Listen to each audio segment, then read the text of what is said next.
Pernah nggak sih kepikiran gimana ya rasanya jadi orang yang benar-benar bebas finansial? Nah, hari ini kita bakal kupas tuntas 5 tingkatan untuk sampai ke sana. Dan ini bukan teori doang loh, tapi berdasarkan kisah nyata seorang pengusaha yang mulai dari nol besar. Oke, kita mulai dari pertanyaan yang paling mendasar ya. Coba jawab jujur. Apa kamu merasa benar-benar pegang kendali penuh atas duit dan waktu kamu? Jadi menurut sumber kita ini, financial freedom itu bukan kayak garis finish yang tinggal kita lewatin. Bukan, ini tuh lebih kayak perjalanan, sebuah pendakian yang punya 5 level. Dan kebanyakan dari kita katanya bahkan belum lolos dari level 1. Dan yang bikin menarik, panduan kita kali ini datang dari seseorang yang udah ngalamin sendiri perjalanannya. Bayangin aja, mulai dari jualan sedotan di jalanan, sampai akhirnya bisa meraih kebebasan finansial total di umur 22 tahun. Oke, siap. Kita langsung masuk aja ya. Kita mulai dari level paling dasar, tempat di mana sayangnya sebagian besar orang masih terjebak. Level pertama disebut survival. Ya, bertahan hidup. Ini kondisi di mana hidup itu rasanya dari gaji ke gaji.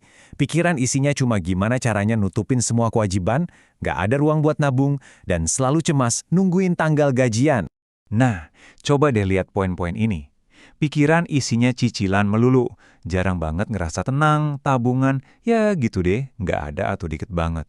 Rasanya kayak perbudakan modern, karena utang. Kalau ini relate banget sama kamu, kemungkinan besar kamu ada di level survival ini, di mana stres soal duit itu jadi menu utama sehari-hari. Dan yang paling ngeri dari level ini adalah betapa rapuhnya kita.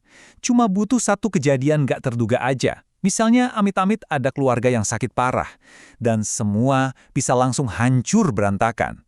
Hidup kita bisa selesai saat itu juga. Terus gimana dong cara keluarnya? Nah, ada 3 senjata yang harus kamu siapkan. Pertama, bikin budget atau anggaran yang detail dan patuhi itu. Kedua, umumkan perang habis-habisan sama semua utang. Lunasin semuanya mulai dari yang paling kecil buat naikin mental. Dan yang ketiga, bangun fondasi, yaitu dana darurat kecil yang jangan diapa-apain. Oke, kalau kamu berhasil keluar dari survival, selamat! Kamu masuk ke level 2, stabilitas. Tapi, jangan seneng dulu. Level ini disebut zona yang menipu. Kenapa? Karena di sini kita mulai ngerasa nyaman, dan akhirnya banyak yang mandek, nggak mau naik level lagi. Coba kita bandingin ya. Di level survival kita stres mikirin tiap tagihan. Di stabilitas, udah nggak lagi. Mungkin udah punya mobil keluarga, bisa sesekali makan di luar, udah ada bantalan finansial, meskipun kecil. Tapi ini bahayanya. Kita itu masih berjarak cuma satu kejadian buruk aja buat mental lagi ke level survival. Masih rapuh banget. Oke, kita lanjut ya. Nah, di level berikutnya inilah permainannya benar-benar berubah. Kita nggak lagi main mode defense atau bertahan, tapi kita mulai beralih ke mode offense alias menyerang. Ini dia, level 3, kemerdekaan finansial. Inilah titik kebebasan sejati yang pertama. Disinilah akhirnya, aset kamu yang kerja buat kamu, bukan lagi kamu yang kerja buat cari aset. Dan untuk sampai di level ini, ada target angka yang jelas banget. Berapa? 15 M rupiah. Yap, 15 miliar rupiah. Angka ini setara dengan kira-kira 1 juta dolar dan jadi semacam patokan buat bisa disebut sebagai high net worth individual atau orang yang udah merdeka secara finansial. Nah, ini bagian paling penting buat nyampe ke sana. Butuh perubahan mindset yang drastis. Kamu harus berhenti mikir kayak penabung di level 1 dan 2 yang fokusnya cuma ngirit dan nyimpen duit. Kamu harus berubah jadi pelipat ganda, yang fokusnya adalah gimana caranya modal itu tumbuh dan berlipat-lipat ganda. Udah bukan main bertahan, tapi main menyerang. Jadi strateginya gimana? Ada 3 pilar utama yang super agresif. Pertama, tentukan target yang jelas, 15M. Kedua, kuasai 1-3 jenis aset yang kamu paham banget dan bisa kasih imbal hasil di atas 15% setahun. Entah itu saham, indeks, atau bahkan Bitcoin.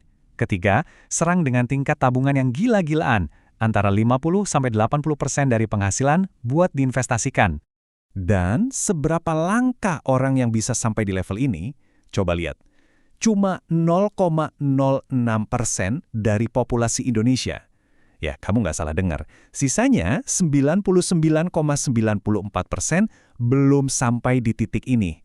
Jadi ini adalah klub yang sangat-sangat eksklusif. Oke, sekarang kita masuk ke babak akhir. Kita akan bergerak melampaui sekedar merdeka secara finansial menuju kebebasan yang absolut, puncak dari segalanya. Terus, apa bedanya level 3 kemerdekaan sama level 4 kebebasan? Bedanya krusial banget. Kalau di level 3, kamu bebas dari kebutuhan untuk kerja. Tapi di level 4, kamu bebas dari semua kewajiban. Nggak ada satu orang pun yang bisa manggil kamu buat rapat atau urusan kerjaan. Nggak ada. Targetnya pun beda jauh, dari 15 miliar ke 150 miliar. Level 4 ini digambarkan sebagai surga di dunia.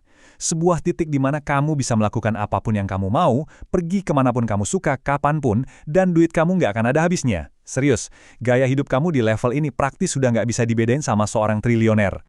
Tapi, justru pas kamu sampai di puncak ini, muncul sebuah dilema besar, sebuah pertanyaan yang dalam banget. Terus, sekarang mau ngapain? Dari titik ini, katanya ada dua jalan. Ada jalan Tom dari MySpace yang setelah dapat duit banyak, dia menghilang. Keliling dunia, jadi fotografer, nikmatin hidup. Atau ada jalan Mark Zuckerberg yang pakai semua sumber dayanya buat terus berinovasi dan membangun hal yang lebih besar lagi. Jadi, pilihannya kenikmatan pribadi atau dampak sosial. Dan jalan Mark, itulah yang membawa kita ke level 5, tujuan finansial. Ini bukan lagi soal duit. Ini soal menggunakan semua sumber daya dan kebebasan yang kamu punya untuk sebuah misi yang jauh lebih besar dari dirimu sendiri, memecahkan masalah-masalah yang mustahil. Contohnya apa sih Impossible Ventures itu? Ya kayak yang dilakuin Elon Musk, bikin manusia jadi spesies multi-planet. Atau Bill Gates yang mau memberantas penyakit. Atau bahkan seperti Michael Saylor dan Timothy Ronald yang mau merevolusi pendidikan. Ini semua adalah proyek-proyek raksasa yang tujuannya bukan lagi cari untung, tapi untuk kemanusiaan. Jadi sebagai penutup, kerangka kerja ini ninggalin kita semua dengan satu pertanyaan yang cukup bikin mikir. Kalau suatu saat nanti kamu berhasil sampai ke puncak, sampai ke level 5 itu, impossible venture apa yang bakal kamu kejar? Gimana caramu memilih untuk mengubah dunia